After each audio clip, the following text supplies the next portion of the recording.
And as the rescues continue, so does the struggle to provide food and shelter for those whose homes and lives have been destroyed. In Syria, the UN says there could be up to 5.3 million people made homeless. And across both Turkey and Syria, more than 870,000 people urgently need hot meals. Turkey says more than 1 million are in temporary shelters and need rehousing. Our correspondent Peter Smith is in Kahramanmaraş, one of the worst affected areas. It's been 1 week since millions of people in this region went to bed in a home just like this. The earthquake hit while they were sleeping and tore this place apart. Kahramanmaraş was the epicentre. In this city, homes have now become tombs. More than 33,000 confirmed dead have been found in Turkey and Syria so far. How many bodies are still buried beneath the rubble is unknown. I believe in my heart we can still find some people alive here, this rescuer tells me. We haven't lost hope.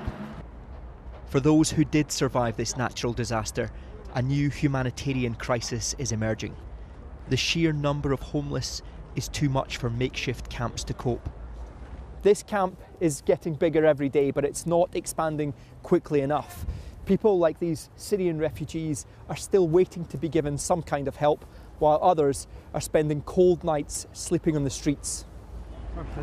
15 Syrians cram in here for heat. They all fled the war at home, only to see their Turkish sanctuary cave in on them. We've applied to be given a tent 3 times since the earthquake, he tells me. We have young babies in here, but we were told there's just nothing left. Since losing their home, this family has been sleeping in a park. They've come to the city's field hospital trying to get help for their 3-year-old son. My son is sick. He has a flu and now he has diarrhoea. After the earthquake, a lack of sanitation means sickness spreads quickly.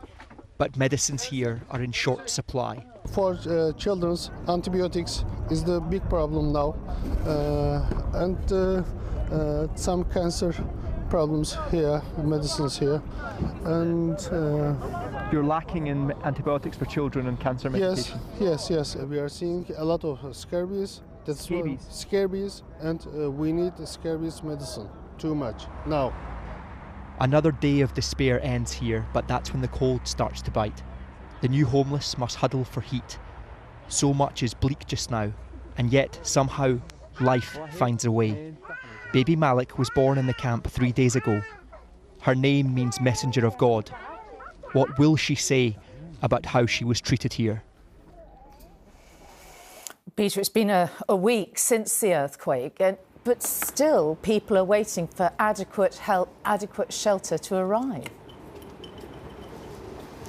That's right, there is international aid here, it's on the ground, but to be absolutely blunt, it is nowhere near enough.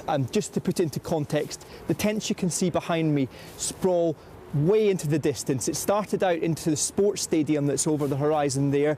The sports stadium filled up within days. These tents are now in the car park of the sports stadium and for the mosque. We're now seeing them sprawling into what were people's gardens, and yet these are considered the lucky ones because they have tents.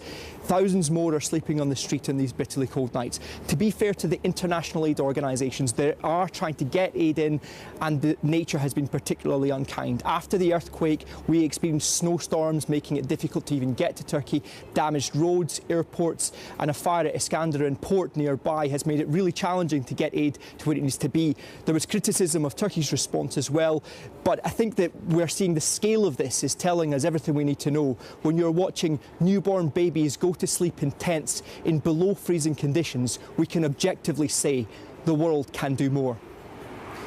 Peter Smith in Kahramanmaraş in Turkey. Thank you.